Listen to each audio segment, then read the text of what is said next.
Di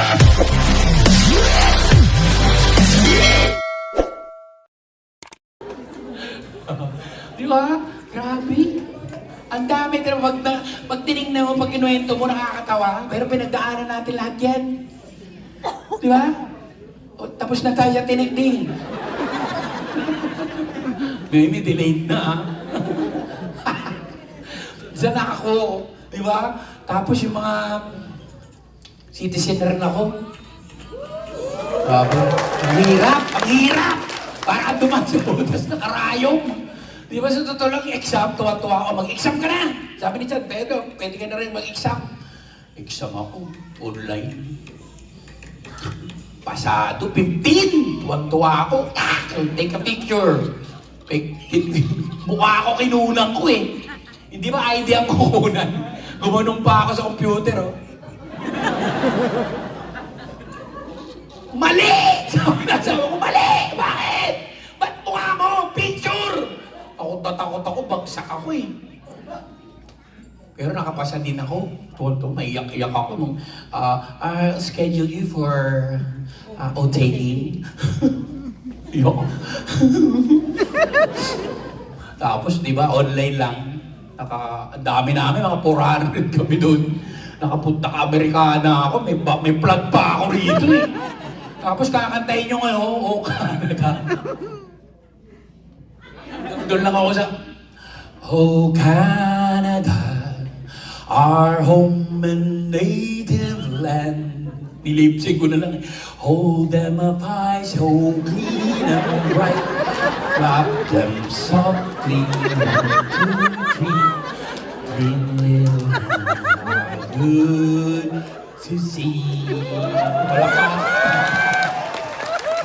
Butin immigration. You look like you're so nationalistic. Can you sing it alone?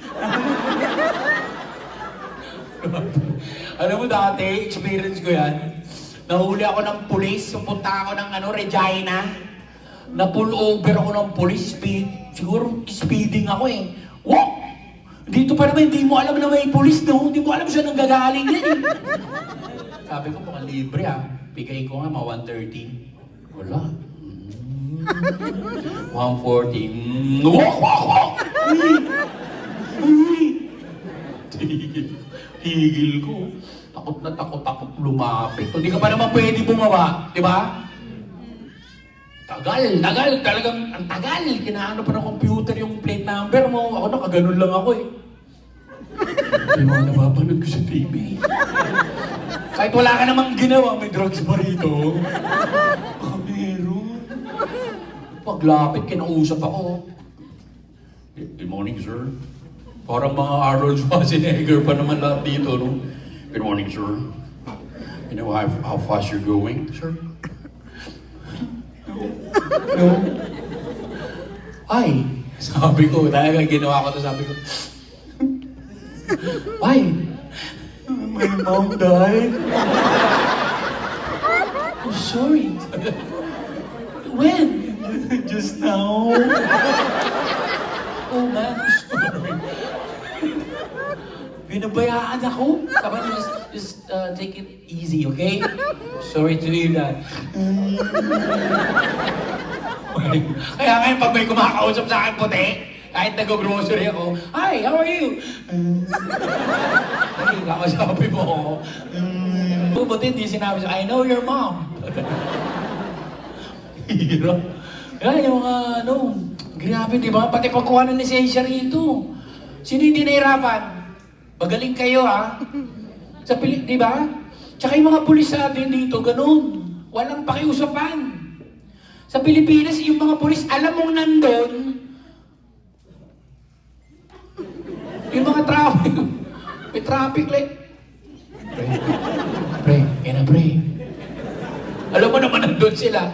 Ano may mga traffic na officer doon na kayo ko? 1, 2, pre.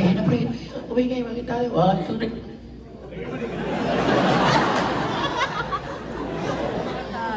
Hala naman ako! Pero minsan, ang hirap makausap. Boss, mesensya mo. Violation ko. Nagmamadali ka? Boss, ano sandali lang. Naisip ko pa eh. Oh, gusto mo dagdagan ko? Ginatakot ka ba, ano? Hindi niya kaya yung violation mo, dadagdagan pa eh. Gusto mo dagdagan ko to? Sige na po. Kasi, pag tinubos mo sa opisina to, 2,000 to. Sa akin, ito po 500. Alam mo naman pala eh. Sige na. Di ba? Hindi nga hirap kumuha ng lisensya rito, men. Sa totoo lang, parang ka kumuha ng board exam. Sino ito? Di ba? Punta ako, sabi ko sa asawa ko, baby, gusto ko na mag-drive. O pumunta ka sa registry. Kumuha ka ng sa learners, sabi mo, learners driving exam. Go! Sige, matapang ako, wala naman tutulong sa akin eh.